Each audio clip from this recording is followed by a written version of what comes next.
Bonsoir chers internautes, on est super heureux de se retrouver ce soir pour notre émission Comédie Web. Et ce soir, on fait une émission spéciale.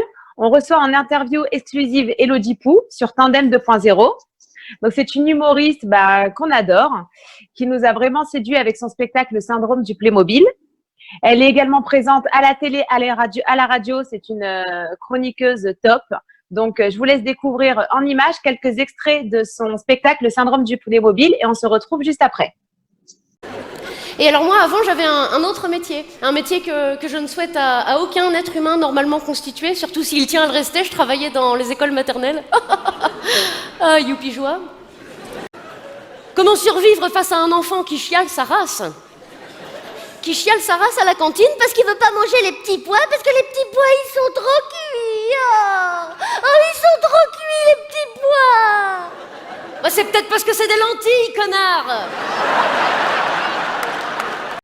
Ou avec cette petite fille de 4 ans qui, comme toutes les petites filles de 4 ans, disait toujours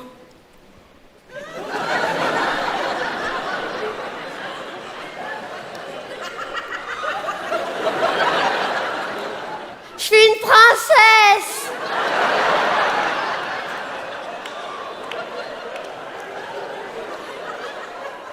J'aime les licornes et les paillettes.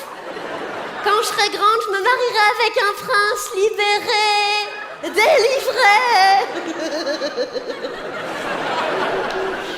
Bon, alors moi je lui disais, mais non, mais t'es pas une princesse, Kimberley. Une princesse à 4 ans, ça pèse pas 67 kilos. Hein. Bonsoir Elodie. Bonsoir. Bienvenue dans notre émission Comédie Web. On est super heureux de te recevoir. Bienvenue chez moi.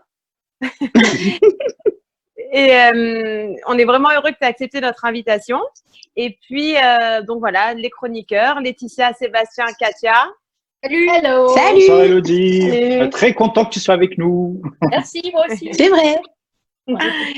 Elodie, on t'a découvert avec ton spectacle Le Syndrome du Playmobil en 2013, un spectacle que tu as écrit et que tu joues encore. Est-ce qu'avant de commencer notre interview, tu pourrais nous faire un petit pitch comme ça du spectacle ?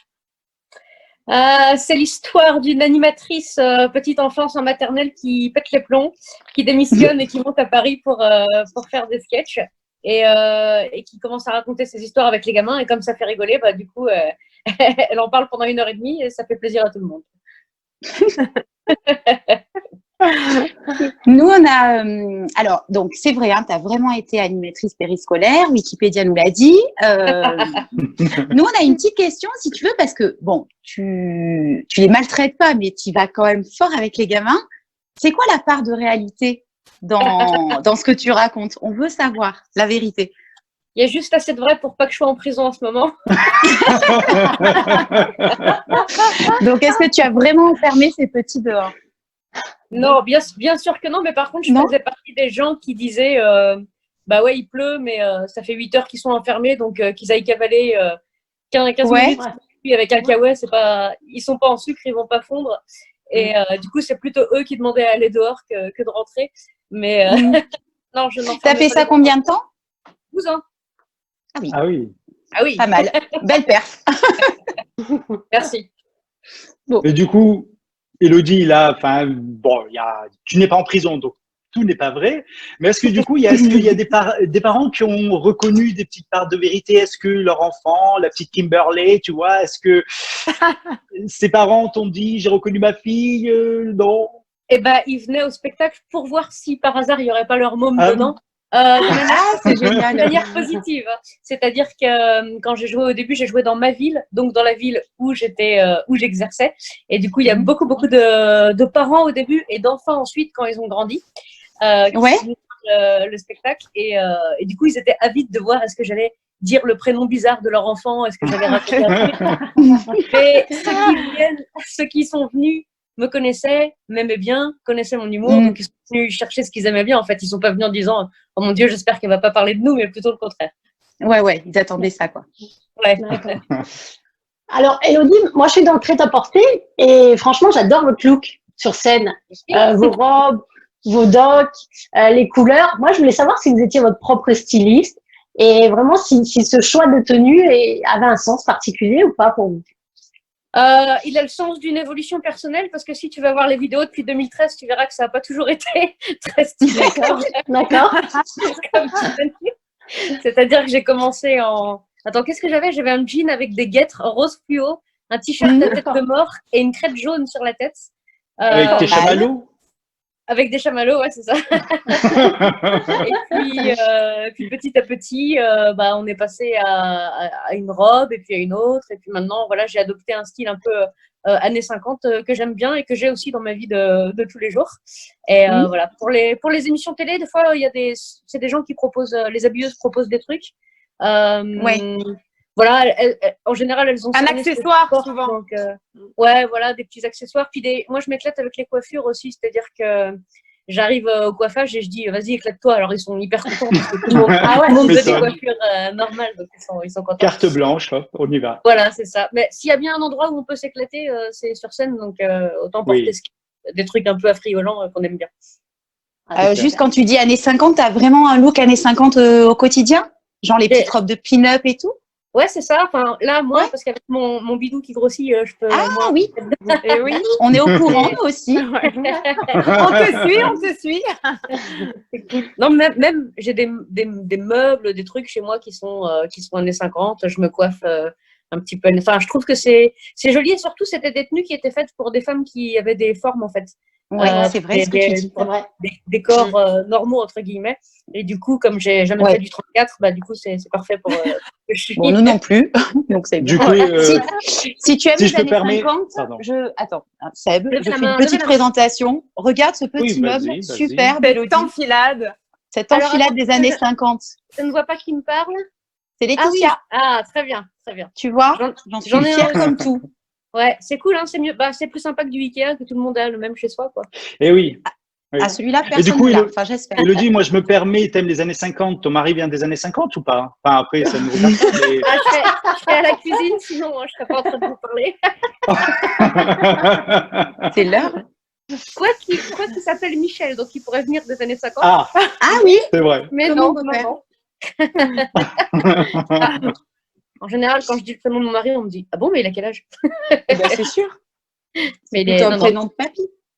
Oui, mais non. Oh, peu cher. Ça va, il y en a. Mais non, mais c'est pas péjoratif, hein, regarde. Non, c'est vrai, j'ai connu deux jeunes qui s'appelaient Roland. Je pense que ses parents ne l'aimaient pas, mais ils s'appelaient Roland. Bon, c'est mieux Kimberley. Ne me lancez pas. On a compris. Là, je vais prendre la parole. Donc, tu fais pas mal de TV dans LRDP, présenté par Jérôme Deverdière. Tu es sur Samedi d'en rire avec Jean-Luc Lemoyne. Tu fais de la radio sur Rire et Chanson. Et alors, tes chroniques, elles ont toujours l'air hyper bien écrites, avec toujours un peu de poésie, d'acide. Enfin, tu as toujours vraiment ton style. On se demandait comment ça se passait le processus d'écriture d'une chronique. Est-ce que tout était écrit avant d'arriver sur le plateau?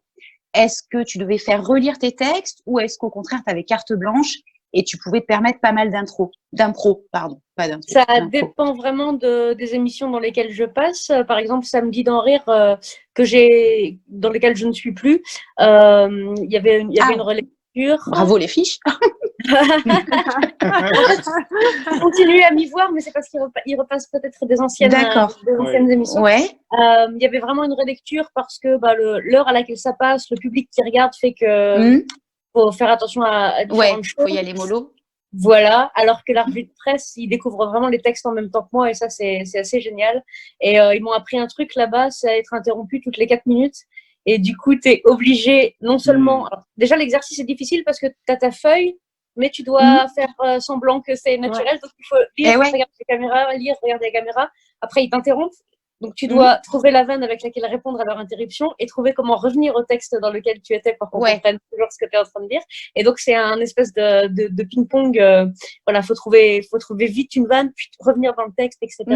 Et ça, c'est un très, très bon exercice parce que maintenant, je suis formée à ça, je suis rodée. Et plus rien ne pourra me déstabiliser. Mais ça dépend vraiment des émissions qu'on fait. Il y a des fois, c'est carte blanche et puis des fois, il faut montrer patte blanche. Ça dépend vraiment ça dépend des fois. Et on embrasse Grégoire, bien sûr. On embrasse Grégoire The Rock. Je réponds également à Robert Sgeg 5 Jackie Michel. Non, c'est vrai. Oui, j'en ai plein, j'en ai 150. Sgeg. Robert Sgeg 5 et Jackie Michel. Qui m'a envoyé une photo de ses attributs virils. Non. Mais enfin, monsieur, n'avez-vous pas honte de draguer ainsi une femme mariée dont le mari est absent jeudi prochain de 14h à 16h et qui vit au 32 rue de la Marne à Clichy-sous-Bois. Code de l'immeuble 20B45. Tu t'imaginais en arriver là il y a quelques années? Non, pas du tout. Ouais. Non, mais Bah, c'est totalement. non, mais ne serait-ce tu vois, que- Ne serait-ce qu'écrire un sketch et monter sur scène. Moi, je me suis inscrite à des cours au début, donc la première fois qu'il faut le faire, c'est tu dors pas 3 nuits avant, quoi. C'est vraiment c'est hyper stressant. Normal. Nous, on n'a pas c'est dormi quelque depuis chose 3 de- nuits. Hein, depuis. Pour écrire des questions.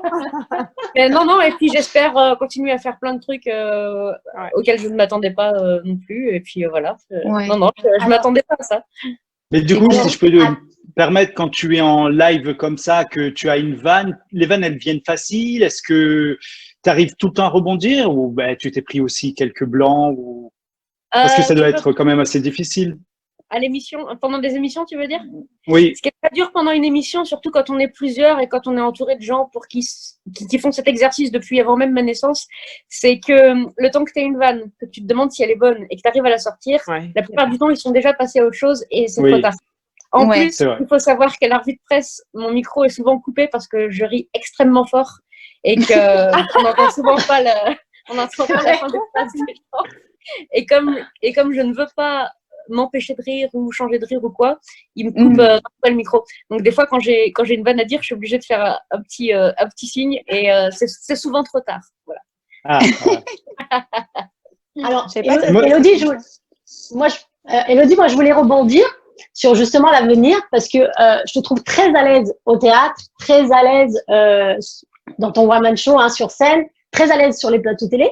Je voulais savoir si une carrière dans le cinéma te tenterait. Est-ce que tu as déjà pensé à ça, cet avenir-là? Moi, tout me tente en fait. C'est pour ça que je fais un peu de tout. C'est que j'ai l'habitude de dire oui à tout et de ensuite voir comment ça se passe, quitte à arrêter certains trucs pour lesquels je me rends compte que je suis pas faite. Alors autant petite, je ne rêvais pas de la scène, autant jouer dans des films, c'est un truc qui m'a toujours botté. J'ai passé deux trois petits castings, des auditions par-ci par-là, qui pour l'instant n'ont pas abouti, mais Samedi, t'en as passé un samedi, hein? Ouais. T'en as passé un samedi. Le premier casting de mon bébé, ouais. Et voilà, la réponse arrivera quand elle arrivera, mais ouais, je veux tout faire. Moi, je veux faire des voix de dessins animés, je veux tout essayer. J'ai commencé tard, donc je suis avide de faire plein de trucs. Et Donc du là, coup, tu es en train de nous dire que, pardon, je coupe, Leonardo Non, c'est DiCaprio, pas t'as pas répondu encore. Pas encore. Donc, je dirais que j'ai son numéro de TikTok. portable, mais c'est quelqu'un de très occupé. Oui, je me doute. par rapport au cinéma, du coup, là, tu dis que ça t'intéresse. Tu te verrais dans un rôle un peu dramatique ou tu veux vraiment rester dans l'humour 100%? Il paraît que quand on maîtrise l'humour, on peut faire du dramatique et le contraire est plus difficile. Donc j'ai envie de dire pourquoi pas. Après, il faudrait que je sois hyper bien dirigée parce que quand on est dans l'humour, on a tout le temps le réflexe de dire une connerie ou de faire une tronche pour faire rire et pour se sortir. Donc bien dirigée, ouais, pourquoi pas. Après, si je devais faire un premier truc au cinéma, je préférerais faire l'andouille. Et puis après, je ferais mon chat au pantin à 55 ans pour montrer que la classe. Élodie, pour ton humour, je pense qu'on peut tous le dire, tu as un humour acide et un humour noir. Enfin, noir, voilà. Est-ce que c'est quelque chose qui est…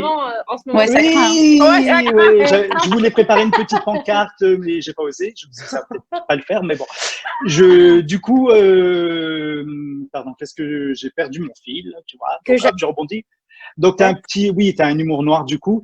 Et du coup, est-ce que c'est un trait de caractère chez toi? Est-ce que c'est inné ou est-ce que c'est quelque chose que tu as travaillé au théâtre? Parce que l'humour noir, voilà, c'est quand même…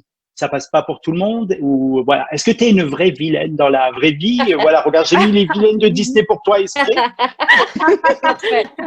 Je pense que quand on se lance dans l'humour, on peut essayer un autre style d'humour que le sien, mais on peut pas faire ça toute sa vie. On peut pas aller à l'encontre de ce qui nous fait rire nous-mêmes. Moi, ce qui me faisait rire même avec les collègues, avec les gamins, c'est que une fois qu'ils partaient, on se moquait de tel gamin parce qu'il était neuneux ou de tel père parce qu'il était chelou, et ça fait du bien à tout le monde et il faut le faire.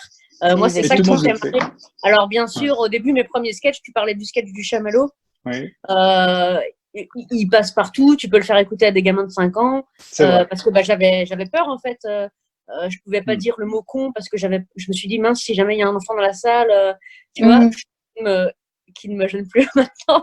Mais non, c'est un humour, si c'est en toi, il faut faire cet humour-là, parce que surtout s'il est bien maîtrisé, si c'est bien fait, parce que on peut pas s'empêcher de faire cet humour-là, on peut pas se mentir toute sa vie. Hein. Moi, c'est ce qui me fait marrer, c'est ça, donc je fais ça. Ah, mais moi, je t'approuve à 100%. J'ai exactement le même humour. Voilà. Moi, j'aime rire de ceux qui gênent les gens. Enfin, qui, normalement, dans la bonne société, tu peux pas en rire. Mais voilà, moi, ça me fait marrer. Voilà, Élodie, ça fera pas marrer tout le monde, mais c'est pas grave. J'ai regardé tous les Walt Disney, et j'ai jamais vu un truc pareil. Hein.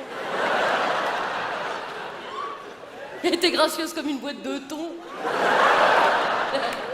En tout, les cheveux gras, de l'eczéma. T'aurais dit une otarie qui a chopé la myxomatose. En plus, moi, je pense que les parents ne devraient pas laisser des enfants en surpoids porter des leggings. Tu vois, surtout des leggings à imprimer zèbre ou léopard. Le résultat final est une insulte au règne animal.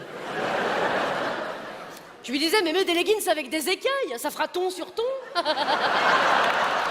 Oui, Élodie, toi justement qui fait rire beaucoup de monde, dont nous, voilà, les grands fans, qui te fait rire à toi? Quel humoriste tu adores et tu suis? Moi, j'ai grandi avec la VHS des Inconnus dans le magnétoscope. Hein, on l'enlevait plus à la fin parce que c'était sa place. Ouais, c'est ça. Ouais. Et puis surtout avec Rire et Chanson dans la bagnole, donc j'écoutais ce qui passait sur Rire et ce que mes parents aimaient. J'ai écouté du Coluche, du Palmade, du Robin, du Desproges aussi, mais que je comprenais pas avant l'âge de moins 16 ou 17 ans parce que c'est plus compliqué. Et ce qui me fait rire maintenant, c'est un peu toujours cette génération-là. En fait, il y a peu de choses sur lesquelles j'accroche là maintenant, parce que je trouve que c'est toujours un peu soit du cul, soit vulgarité, mais pas hyper maîtrisé. Raté. Voilà, c'est en fait on va chercher le chez les gens, mais il y a pas de fond, il y a pas de message, il y a pas de voilà. Ouais, c'est choqué sans fond. Ouais, je pense que souvent ils vont chercher les likes aussi, non? Les likes et puis peut-être faire du buzz négatif. La provoque. Pour de la provoque pour faire parler de soi, et du coup c'est un peu pour se faire connaître, mais c'est raté. C'est ça. J'aime beaucoup Selig, alors qu'il n'est pas du tout dans l'humour noir, mais que j'aime parce que c'est un raconteur d'histoires de ouf, et j'en ai encore écouté un ce matin, et qui peut, avec zéro punchline, parce que c'est pas le roi de la punchline, mais juste en racontant sa vie de tous les jours, peut te faire marrer, et c'est les seules vidéos de plus de 4 ou 5 minutes que j'arrive à écouter en entier sans décrocher, parce qu'écouter de l'humour dans un téléphone en vidéo, c'est jamais la même chose. Donc voilà, c'est des gens comme ça, pas forcément dans l'humour noir, ou pas forcément du Gaspard Proust ou du Pierre-Emmanuel Barré ou du Blanche, mais voilà, sur des raconteurs d'histoire ou des gens qui font des personnages, j'aime bien aussi. Et comment là, tu attends donc un heureux événement. Comment du coup comment tu envisages du coup la reprise, surtout que là on a été tous en sommeil pendant plusieurs semaines? Ouais. Quand on fait ce métier et qu'on a presque 40 piges et qu'on décide de faire un enfant, il vaut mieux ne pas se poser ce genre de questions et y aller en fait. Parce que si tu commences à réfléchir à comment tu vas le faire garder, est-ce qu'il faut qu'il vienne avec toi, est-ce que machin, est-ce que bidule, en fait tu le fais pas. Et puis un jour tu as 47 ans et tu te dis merde, c'est ce qu'on devrait faire. Donc on a décidé avec mon mari de pas se poser ce genre de questions. Et puis il y en a d'autres qui le font, hein, je veux dire. Quand vous êtes deux, que vous êtes l'un comptable et l'autre infirmière, et qu'il faut bien trouver aussi un moyen de le faire garder de 8h à 18h, c'est la merde pareil. Donc, donc allons-y, faisons-le. Et puis, il sera heureux, hein, il sera avec nous. Donc, bien sûr. Oui, du coup, il n'y aura pas. On tenait à te féliciter, hein, tous les 5 hein, de ce nouvel événement. Hein, c'est sympa. Ouais, c'est une bonne nouvelle. Et juste, si tu dois le faire garder, est-ce que tu vas faire attention à l'assistante maternelle qui va s'en occuper? Ah oui. Ce sera plutôt à elle de faire attention, parce que dans la vie que nous aurons, c'est plutôt elle qui va me suivre et pas moi qui vais aller chez elle tous les matins. Donc, elle aura intérêt à aimer la vie de tourner dans un bus. Ah oui, tu vas l'emmener avec toi du coup. Je Mais pense, ouais. Bah, après, Ouais. faire un gosse pour le laisser du lundi au vendredi chez Bah quelqu'un non. d'autre, c'est pas forcément une trop bonne idée. Donc, non, ce sera, à mon avis, c'est un gamin qui va faire ses premiers pas sur une scène et faire des calages techniques avant l'âge de 2 ans. Ouais. Bah top. Parfait. Bon, bah, en tout cas, Il y a c'était Wolf super. qui lui donnera des conseils. Ouais, nickel. C'était super de t'avoir dans notre émission, Elodie. Ouais, On c'était est, ouais, vraiment, merci d'avoir accepté notre invitation. Avec plaisir. La tournée d'Elodie Pou reprendra donc dès février 2021. Elodie sera au Casino de Paris les 22, 23 et 24 avril 2021 et vous pouvez la retrouver sur tous les réseaux sociaux, YouTube, Facebook, Instagram. Voilà, merci de nous avoir suivis. On vous donne rendez-vous à la fin du mois pour une interview exclusive avec Paul Mirabel. Et à très bientôt sur à très bientôt sur Tandem. Bye bye les amis. Salut. Merci. Bonne soirée, Elodie. Merci, Elodie. Ciao. Merci, Elodie. Merci Elodie. Ouais, un truc de malade. J'étais avec mon entreprise en voyage professionnel à Nagasaki quand j'ai fait la connaissance de Lee, un local. J'ai été séduite par sa peau. C'est vrai que orange, c'est quand même hyper rare comme couleur. Oui, ils sont orange là-bas. Le napalm, ça vous gagne. Alors, on a passé la nuit ensemble avec Lee, lui, moi et son petit chauve à col roulé. C'était un peu décevant vu que déjà il avait les poils du pinceau beaucoup plus longs que le manche. Hein, et puis la seule chose qui a jailli, c'est la lumière du jour. Mais bon, ça fait une nouvelle expérience. Moi, j'avais jamais joué au billard avec une corde, c'est très intéressant.